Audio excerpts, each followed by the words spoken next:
أعوذ بالله من الشيطان الرجيم بسم الله الرحمن الرحيم والعصر إن الإنسان لفي خسر إلا الذين آمنوا وعملوا الصالحات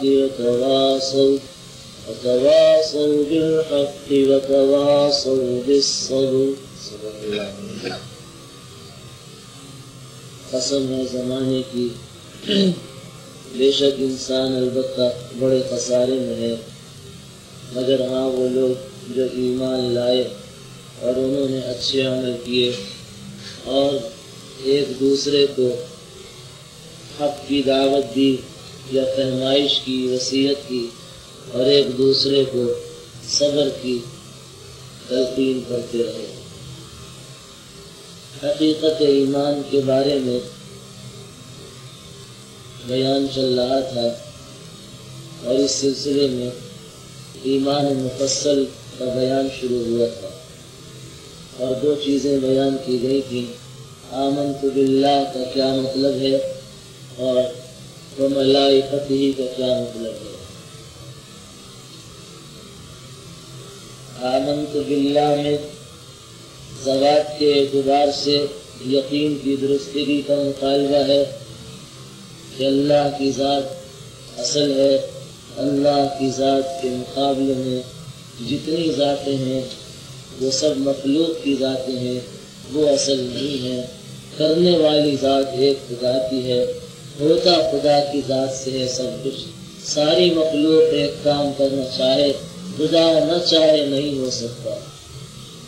ساری مخلوق ایک کام نہ کرنا چاہے، خدا چاہے ہو جائے گا۔ دوسری چیز ملائکتہ، نظام کے اعتبار سے یقین کی درستگی۔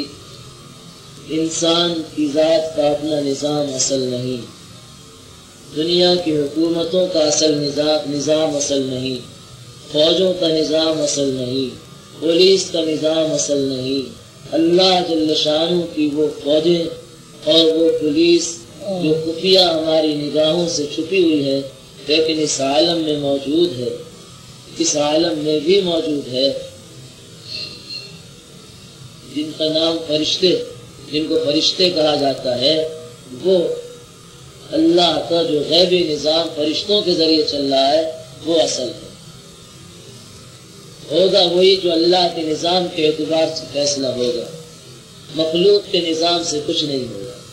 اگر خالق کا نظام اس کے مقابلے میں ہے اور اس کی مخالفت میں ہے تو مخلوق کا سارا نظام مل کے کچھ نہیں کر سکتا۔ ساری نمرودی طاقت مجتمع ہو گئی، ساری حکومتی طاقت مجتمع ہو گئی، ساری قوم، ساری برادری ایک جگہ جمع ہو گئی ابراہیم علیہ السلام کے مقابلے میں، اور سب نے ان کو جلانا چاہا اور آگ کا ایندھن اکٹھا کیا۔ 6 مہینے کے اندر میلوں دور تک آگ کے شعلے، اوپر تک اور دور تک آگ کی تپش، کوئی قریب جا نہیں سکتا۔ ان کو آگ میں ڈالنے کے لیے بھی باقاعدہ ایک منجنیق کا آلہ تیار کیا گیا، اس میں رکھ کر ابراہیم علیہ السلام کو پھر آگ میں ڈالا گیا۔ لیکن حقیقت حال کیا ہے؟ خدا نے جلانا نہیں چاہا، ان سب نے جلانا چاہا، خدا نے بچانا چاہا، اللہ نے بچا لیا۔ خیر، تو فرشتوں کا نظام جو اللہ تعالیٰ کی فوج ہے یہ اصل ہے، دنیا کی حکومتوں کا نظام اور انسانوں کا انفرادی یا اجتماعی نظام وہ اصل نہیں ہے۔ آگے وکتبہ، علم کے اعتبار سے یقین کی درستگی۔ مخلوق کا علم اصل نہیں، خالق کا علم اصل ہے۔ مخلوق کا علم اصل نہیں، خالق کا علم اصل ہے۔ مخلوق کا علم، اس کا خلاصہ کیا ہے؟ چیزوں پہ محنت کرو، چیزوں کو جمع کرو، اسباب کو حاصل کرو، اس میں تمہاری کامیابی۔ خالق کا علم کیا کہتا ہے؟ ساری دنیا بھی جمع کر لو، اگر مسبب الاسباب تمہارے ساتھ نہ ہو تو تم ناکام ہوگے، کامیاب نہیں ہو۔ اسباب حفاظت میں حفاظت نہیں ہے، حفاظت حفیظ کے ہاتھ میں۔ اگر وہ حفاظت نہیں کرنا چاہے گا بلکہ ہلاک کرنا چاہے گا تو مالک مکان کو اس کی کوٹھی میں اس کے چوکیدار سے اسی کی بندوق کے ذریعے ختم کروا کے رکھ دے گا۔ مکان بنایا حفاظت کے لیے، چوکیدار رکھا حفاظت کے لیے، بندوق اس کے ہاتھ میں دی حفاظت کے لیے، لیکن حفیظ کا ارادہ ساتھ نہیں ہے، یہ تینوں چیزیں مخالف ہیں۔ مخلوق کا علم کہتا ہے بیمار ہو جاؤ تو ڈاکٹر کے پاس جاؤ، کسی اسپیشلسٹ کے پاس جاؤ۔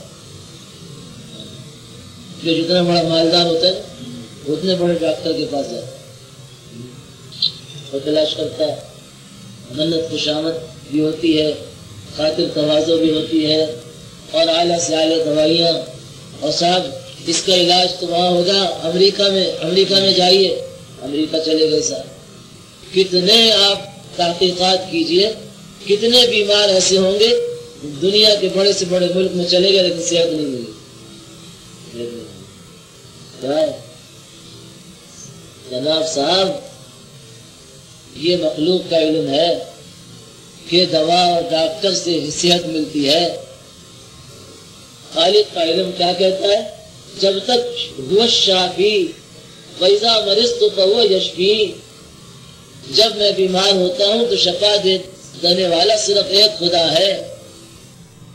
شفا شافی کے ہاتھ میں ہے۔ شفا تمہارا علم یہ کہتا ہے کہ دوا اور ڈاکٹر کے ہاتھ میں ہے، یہ غلط ہے، تمہارا علم غلط ہے، یہ اصل نہیں ہے، اصل خدا کا علم ہے جو قرآن پاک ہے۔ تمہارا علم کیا کہتا ہے؟ اسباب کو جمع کرو، روزی کے لیے پیسہ کماؤ، پیسہ حاصل کرو۔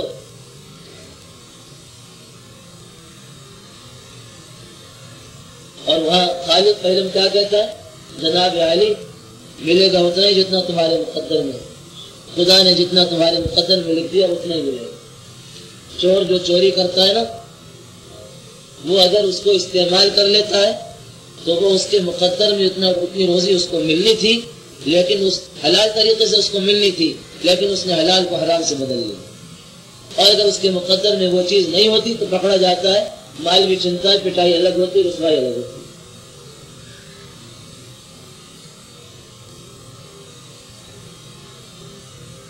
یہ ضروری نہیں ہے کہ جتنا زیادہ کماؤ گے اتنا اچھا کھاؤ گے۔ کلکتے میں ایک انگریز رہتا تھا، فی گھنٹہ 1000 روپے کی آمدنی، بڑی فرم کا مالک تھا، فی گھنٹے کے حساب سے 1000 روپے کی آمدنی تھی۔ اخبار میں خبر آئی تھی اور اس کے لیے ڈاکٹروں نے تجویز کیا تھا ارہر کی دال کا پانی بغیر نمک کھاتے رہو، یہی پیتے رہو۔ اس کے مقابلے میں بڑا قصہ مشہور ہے، ہمارے شیخ رحمۃ اللہ علیہ بھی سنایا کرتے تھے، قصہ جو لمبا ہے لیکن اس میں جو خاص چیز تھی وہ یہ تھی، ایک فقیر اللہ والا تھا، اللہ پہ توکل کرنے والا، اس کو روزانہ اللہ تعالیٰ مرغ پلاؤ کھلاتے تھے، اللہ تعالیٰ اس کو روزانہ مرغ پلاؤ خیر، یہ بہرحال مثال کے طور میں نہ کروں۔ مخلوق کا علم کہتا ہے سود کے ذریعے پیسہ بڑھاؤ اور صدقہ نہ دینا، اس سے پیسہ کم ہو جائے۔ خالق کا علم کیا کہتا ہے؟ یمحق اللہ الربا ویربی الصدقات، گھٹانے بڑھانے والا خدا ہے، گھٹانے بڑھانے والا خدا ہے۔ اور خدا یہ کہہ رہا ہے کہ ہم سود سے پیسہ گھٹاتے ہیں اور صدقوں سے پیسہ بڑھاتے ہیں۔ اب مومن کسے کہتے ہیں؟ ہم بھی مومن بیٹھے نا، اور ہمارے بہت سے کسی اب اپنا نام مومن رکھ لو بس، او فلانے مومن صاحب ذرا ادھر تشریف لائیے، ہم تو نام کے مومن ہیں، نام سنتے ہیں، ہر سال سنتے ہیں، تقریریں سنتے ہیں، آیات سنتے ہیں، احادیث سنتے ہیں، لیکن یقین نہیں آتا، یقین نہیں آتا۔ پھر بھی سود سود سود صاحب نظر ہی آ رہا، مشاہدہ ہی، وہ کیا کہہ رہے؟ غلط ہے۔ ساری دنیا کے انسان مل کر ہماری کتاب کے، ہمارے علم کے مقابلے میں کوئی چیز تجویز کرتے ہیں وہ غلط ہے، اور ہماری کتاب میں جو بات ہم نے کہہ دی وہ صحیح۔ گھٹانے بڑھانے والے ہم سود سے گھٹاتے۔ ذرا کچھ سمجھ میں تو آئے۔ ہم تو یہ دیکھتے ہیں صدقے سے 100 روپے تھے، 5 روپے دے دیے، 95 روپے رہ گئے، اور سود سے 100 روپے تھے، 10 روپے بڑھ گئے، 15 روپے بڑھ گئے، نکلے گئے۔ نظر تو ہمیں یاد ہے، ہمارا علم تو یہ کہتا ہے، ہمارا مشاہدہ یہ کہتا ہے، لیکن خدا کیا کہتے ہیں؟ خدا کا علم کیا کہہ رہا؟ گھٹانے بڑھانے والا خدا ہے، اور خدا سود سے گھٹاتا ہے، صدقے سے بڑھاتا ہے۔ کیسے صاحب؟ اچھا صاحب آپ نے چلیے بڑھا لیا، سود کے ذریعے آپ نے بڑھا لیا، آپ کے پاس جتنا مال ہے اس پہ آپ کو 1000 روپے مثال کے طور پر سود مل گیا۔ اب کیا ہوگا؟ اللہ میاں کی طرف سے حالات اوپر سے نیچے آتے ہیں، اعمال نیچے سے اوپر جاتے ہیں، اور روایات سے ثابت ہے جیسے نیچے سے اوپر اعمال جاتے ہیں اس کی مناسبت سے اوپر سے نیچے خدا کی طرف سے حالات آتے ہیں۔ نیچے سے اوپر عمل گیا، اس نے 1000 روپے سود کے ذریعے بڑھا لی، اوپر سے خدا کی طرف سے فیصلہ ہوا بھیج دو بیماری، اس کو بھیج دو، بیماری اس پر بھیج دو، اس کی بیوی بھیج دو، اس کے بچوں میں بھیج دو۔ اولیاء اللہ کی بات اور ہے، میں ہمیشہ کہا کرتا ہوں اولیاء اللہ کی وجہ سے بدنی نہ کیجیے گا، ان کا معاملہ کچھ اور ہے، ان پر تکلیفیں آتی ہیں ان کے رفع درجات کے لیے، ہم جیسے گناہگاروں پر ہماری سیئات کی وجہ سے یا آزمائش کے لیے آتے ہے، دو حال سے خالی نہیں، یا تو سیئات کی وجہ سے یا ابتلا اور آزمائش کی وجہ سے، تو اوپر سے فیصلہ آ گیا بیماری بھیج، اور اس کی بیماری پر ایسی بیماری آئے گی کہ 2000 روپے خرچ کرنے پڑے گا۔ کیا ہوا صاحب؟ گھٹا ہے یا بڑھا ہے؟ اب اس نے سوچا یار بیماری بھی آتی ہے اور دوسری تکلیفیں بھی آتی ہیں، ابھی میں نے تھوڑا سود لیا اور زیادہ لینا چاہیے، اچھا صاحب اور لے لو اور تجربہ کر کے دیکھ لو، اس نے اور بڑھا لیا، اچھا ایسا کرو اس کو کسی مقدمے پھانس دو، لڑائی جھگڑا ہو جائے، مالک کے مکان کرائے دار، ارے صاحب اچھے خاصے بیٹھے بیٹھے تھے اور جناب اچانک جھگڑا شروع ہو گیا، جھگڑا کیا شروع ہوا اور وہ مقدمہ دائر ہو گیا، اور مقدمے میں ہمارے ایک بزرگ فرمایا کرتے ہیں، مدینہ پاک میں رہتے ہیں، آج کل کی عدالتیں ظلم کا اڈا ہیں، جس نے ظلم سیکھنا وہ عدالت جا کے سیکھنا، ظالم مظلوم، مظلوم ظالم، ماشاءاللہ وہ فیصلہ کرنے والے بیٹھے ہوتے ہیں، دو بلیوں میں لڑائی ہوئی تو بندر نے فیصلہ کیا ساری روٹی خود کھا گئے،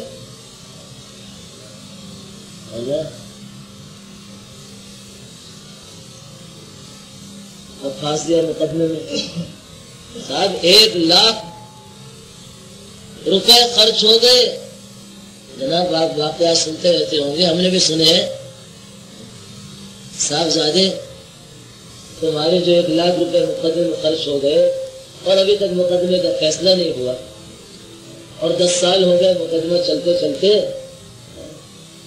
یا کم و بیش کبھی سوچا بھی کہ یہ مصیبت آئی کہاں، کس وجہ سے تھی تمہارے پاس، یہ کس وجہ سے مصیبت آئی؟ یہ سود کی لعنت کی وجہ سے یہ مصیبت خدا کی طرف سے آئی، تمہاری اپنی کرتوت کی وجہ سے آئی۔ تم نے یہ کہا تھا کہ سود سے پیسہ بڑھتا ہے، اور خدا نے کیا کہا تھا؟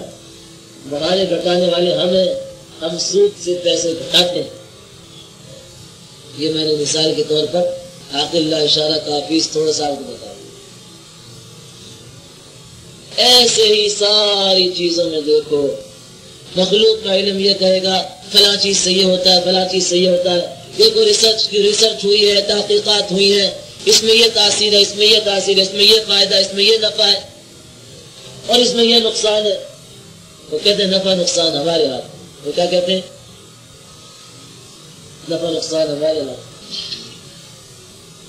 اور ہم ہی نے چیزیں پیدا کی ہیں اور مختلف چیزوں میں ہم ہی نے نفع نقصان رکھا ہے۔ لیکن یاد رکھو یہ ضروری نہیں کہ ہر نفع دینے والی چیز ہمیشہ تمہیں نفع ہی پہنچاتی رہے اور ہر نقصان دینے والی چیز ہمیشہ تمہیں نقصان ہی پہنچاتی رہے۔ کیا فرمایا؟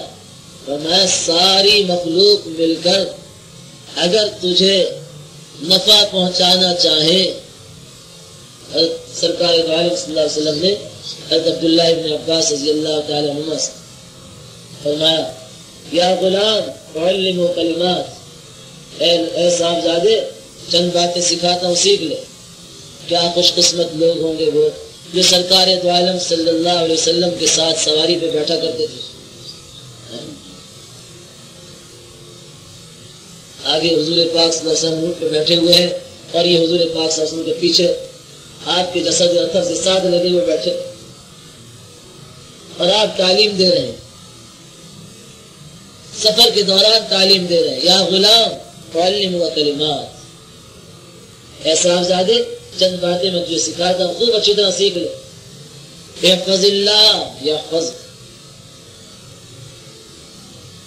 اللہ کو یاد رکھ خدا تجھے یاد رکھے۔ اللہ کی حدود کی حفاظت کر، خدا تیری حفاظت کرے۔ احفظ اللہ تجد تجاہک، اللہ کی حدود کی حفاظت کر تو اللہ کو اپنے سامنے پائے گا، خدا تیری مدد کرے گا۔ وعلم، یقین جان لے، لو ان الامت لو اجتمعت، ساری مخلوق اگر مجتمع ہو جائے، ساری دنیا کے انسان اگر جمع ہو جائیں، علی ان ینفعوک بشیء، اس بات پر کہ تجھ کو ذرہ برابر نفع پہنچا دے، لم ینفعوک الا بشیء قد کتبہ اللہ لک، تو نہیں نفع پہنچا سکتے تجھے ذرہ برابر بھی مگر وہی جو خدا نے تیرے لیے لکھ دیا ہے۔ آگے سن لے، وعلم ان الامت، اور جان لے دوستا کہ ساری تحقیق ساری مخلوق لو اجتمعت علی ان یضروک بشیء، اگر مجتمع ہو جائے اس بات پر کہ تجھے ذرہ برابر نقصان پہنچا دے، لم یضروک الا بشیء قد کتبہ اللہ علیک، نہیں نقصان پہنچا سکتے مگر اتنا ہی جتنا خدا نے تیرے لیے لکھ دیا۔ اور زہر میں کہا زہر ہلاک کرتا ہے۔ خالد بن ولید سپہ سالار ہے، میدان جہاد میں ہے، دشمنوں کا جرنیل آتا ہے، زہر کی ایک شیشی لے کے آتا ہے۔ کہا خالد دیکھو اس کا ایک قطرہ انسان ہلاک کرنے کے لیے کافی ہے۔ اس سپہ سالار کا نام درجا، وہ کہتے ہیں یہ تمہارا علم ہے، مخلوق کا علم ہے، ہمارا علم یہ کہتا ہے اگر خدا نہ چاہے تو کوئی چیز نقصان نہیں پہنچا سکتی، ہلاک نہیں کر سکتی۔ غلط کہتے ہو؟ کہتے اچھا غلط کہتا ہوں تو دیکھ لیتے ہو۔ ڈھکنا کھولا شیشی کا، ساری شیشی بسم اللہ الذی لا یضر مع اسمہ شیء فی الارض ولا فی السماء وهو السمیع العلیم کہہ کے اس کے سامنے ساری شیشی میں ڈال لیا اپنے حلق میں، اور ذرہ برابر بھی اثر نہیں ہوا، وہ زہر ان کے لیے شہد بن گیا، فوراً وہ مسلمان ہو گئے۔ وہ کہتا ہاں واقعی تم جس خدا کی دعوت دیتے ہو اب مجھے یقین آیا، اب مجھے یقین آیا کہ واقعی جس خدا کی تم دعوت دیتے ہو وہی برحق ہے۔ ہمارا علم غلط، ہمارا تجربہ غلط، ہماری سوچ سمجھ سب غلط ہے، واقعی خدا کے حکم کے بغیر کچھ نہیں ہو سکتا، اب مجھے بھی کلمہ پڑھا دو، فوراً مسلمان ہو جاتا۔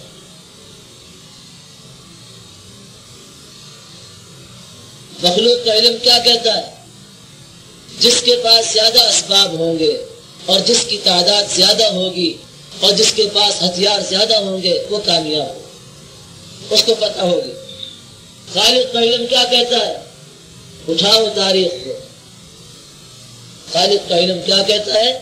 اٹھاؤ تاریخ کو اور اس کو دیکھو.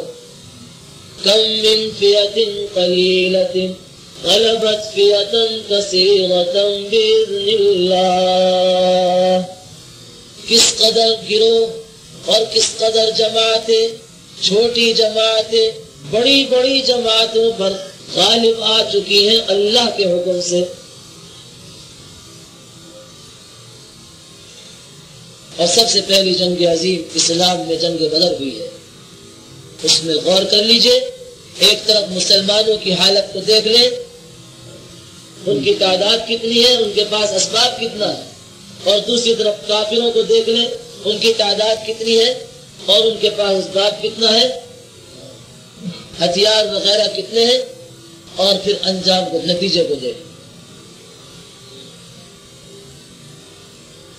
مخلوق کا علم کہتا ہے جس کے پاس پیسہ ہوگا اسی کی چلے گی. آئیے جناب، خالق کا علم کیا کہتا ہے؟ دنیا میں ہم نے ایک پیسے والا بھیجا تھا جس کا نام قارون تھا، اور اس کو ہم نے اتنا پیسہ دیا تھا، اتنا پیسہ دیا تھا کہ اس کے خزانوں کی کنجیاں ایک بڑی طاقتور جماعت بمشکل اٹھا سکتی. وَآتَيْنَاهُ مِنَ الْكُنُوزِ مَا إِنَّ مَفَاتِحَهُ لَتَنُوءُ بِالْعُصْبَةِ أُولِي الْقُوَّةِ. ہم نے قارون کو اتنا بڑا مالدار بنایا، اتنا مال دیا کہ اس کے خزانے جو تھے، اس کی کنجیاں، چابی، تالے نہیں، اس کے خزانے کے تالے نہیں، اس کے خزانوں میں جو تالے لگے ہوئے تھے ان کی جو کنجیاں تھی، ایک آدمی نہیں، طاقتور، ایک بڑی طاقتور جماعت بمشکل اٹھا سکتی. آیا موسیٰ علیہ السلام کے مقابلے میں آیا. ہم کیا کہتے ہیں؟ جس کے پاس پیسہ ہوگا اسی کی چلے گی. قارون اور قارون کے ذہن رکھنے والے اس زمانے میں یہی کہتے تھے کہ پیسہ تو قارون کے پاس ہے، قارون کی چلے گی. آیا موسیٰ علیہ السلام کے مقابلے میں اور نتیجہ کیا ہوا؟ فَخَسَفْنَا بِهِ وَبِدَارِهِ الْأَرْضِ. اس پیسے والے کو بما اس کے پیسے کے اور بما اس کے خزانوں کے ہم نے زمین میں دھسا دیا. اور مخبر صادق سرکار دو عالم صلی اللہ علیہ وسلم فرماتے ہیں قیامت تک دھستا چلا جائے گا. قارون قیامت تک دھستا چلا جائے گا. مخلوق کا علم کیا کہتا ہے؟ جس کے پاس کرسی ہوگی اور جس کے پاس عہدہ ہوگا، جس کے پاس حکومت ہوگی اسی کی چلے گی. آیا فرعون موسیٰ علیہ السلام کے مقابلے. قرآن کیا کہتا ہے؟ جس کے ساتھ خدا ہوگا اس کی چلے گی، جس کے ساتھ خدا ہوگا اس کی چلے گی. آگے بنی اسرائیل کو لے کر نکل پڑے اللہ کے حکم سے. اب ایسا موقع آ گیا، آگے دریائے نیل ہے، پیچھے سے فرعون بما اپنے لاؤ لشکر کے چلا. کہہ دیا، قوم چلا اٹھی، یا موسیٰ انا لمدرکون، اے موسیٰ پکڑے گئے، اب تو مارے گئے. آگے جا نہیں سکتے، پیچھے بھاگ نہیں سکتے، کرے تو کیا کرے. خالق کا علم رکھنے والا نبی وہ ڈنکے کی چوٹ کے اعلان کرتا ہے کلا، ہرگز ایسا نہیں ہو سکتا. میں خدا کے حکم سے تمہیں لے کے نکلا ہوں. دریا ڈبو نہیں سکتا، دشمن پیچھے والا کچھ کر نہیں سکتا. وہ حفیظ ہمارے ساتھ ہے. ان معی ربی سیہدین، بے شک میرا رب میرے ساتھ ہے، وہ ہمیں راستہ دکھائے. کیا ہے حکم آیا خدا کی طرف سے؟ کیا حکم آیا؟ اضرب بعصاک البحر. اے موسیٰ، یہ جو تمہارے ہاتھ میں ڈنڈا ہے نا، ہمارے حکم سے سانپ بن جاتا ہے، ہمارے حکم سے ڈنڈا بن جاتا ہے، ہمارے حکم سے سانپ اژدہا بن جاتا ہے. وہ نفع والی شکل نقصان والی شکل میں تبدیل ہو جاتی ہے، اور پھر وہ نقصان والی شکل نفع والی شکل میں تبدیل ہو جاتی ہے. اس پر ٹیک لگاتے ہیں، بکریوں کے لیے پتے جھاڑتے ہیں، کتا آتا ہے اس کو بھگا دیتے ہیں. اور کہا اللہ میاں آپ مجھ سے پوچھ رہے ہیں کہ یہ تمہارے ہاتھ میں کیا ہے؟ اللہ میاں یہ میری لاٹھی ہے، میں ٹیک لگاتا ہوں، پتے جھاڑتا ہوں بکریوں کے لیے، اور میرے لیے اس سے بہت سے فائدے ہیں. اس میں اچھا نفع والی چیز ہے، نفع والی. چلو اس کو ہمارے حکم زمین پر ڈالو، تو زمین پر ڈالا. اب وہ اجدہا بنے، اب ڈر کے پیچھے بھاگنے، پیچھے ہٹ رہے ہیں ڈر کے. نہیں، ڈرو مت. ابھی یہ نقصان والی شکل بن گئی، ہم اس کو پھر نفع والی شکل میں تبدیل کر سکتے ہیں. ہاتھ ڈالو اس کے اوپر، اب پکڑو اس کو. وہ پکڑا تو پھر وہ عصا بن. اب وہی عصا، خدا کی شان دیکھیے. وادی تیہ میں قوم کو پانی کی ضرورت پڑتی ہے. جس میدان میں اللہ نے 40 برس تک ان کی قوم کو بھٹکا دیا، اور اس سزا میں بھٹکایا تھا کہ انہوں نے جہاد سے انکار کر دیا. جہاد سے انکار کر دیا تھا. اب آئے واپس، ملک شام جانے کا حکم ملا تھا.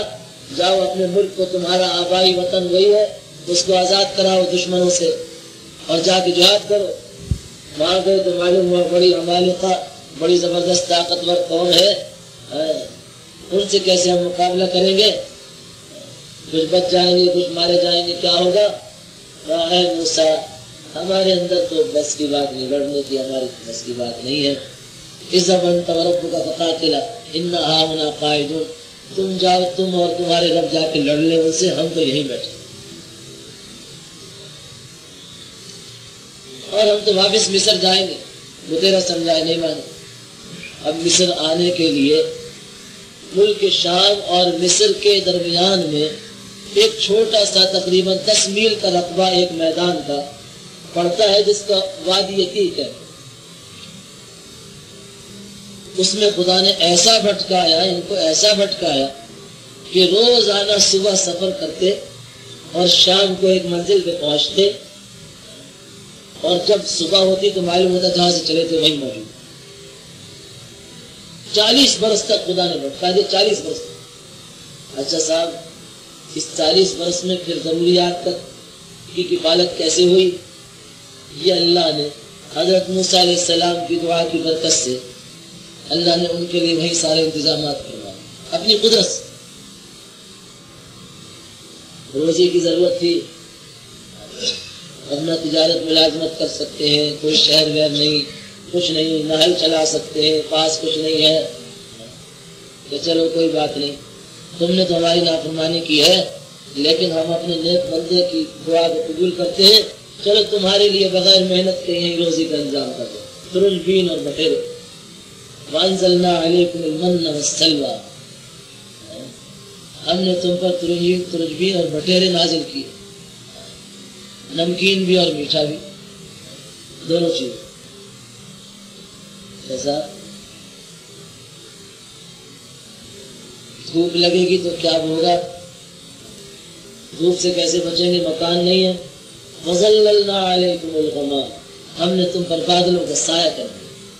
40 برس تک بادلوں کا سایہ رہا. مکان کی ضرورت نہیں دھوپ سے بچنے کے لیے. تو صاحب کپڑوں کا انتظام میں کیا ہوگا؟ کپڑوں میں اللہ نے یہ تاثیر پیدا فرما دی کہ نہ تو پرانے ہوں، نہ پھٹے، اور نہ میلے ہوں کہ دھونے کی ضرورت پڑے. صابن وابن کہاں سے لائیں گے 40 برس تک؟ اور ان کے جو بچے تھے چھوٹے، جیسے ان کا جسم بڑھتا تھا کپڑا بھی بڑھتا تھا.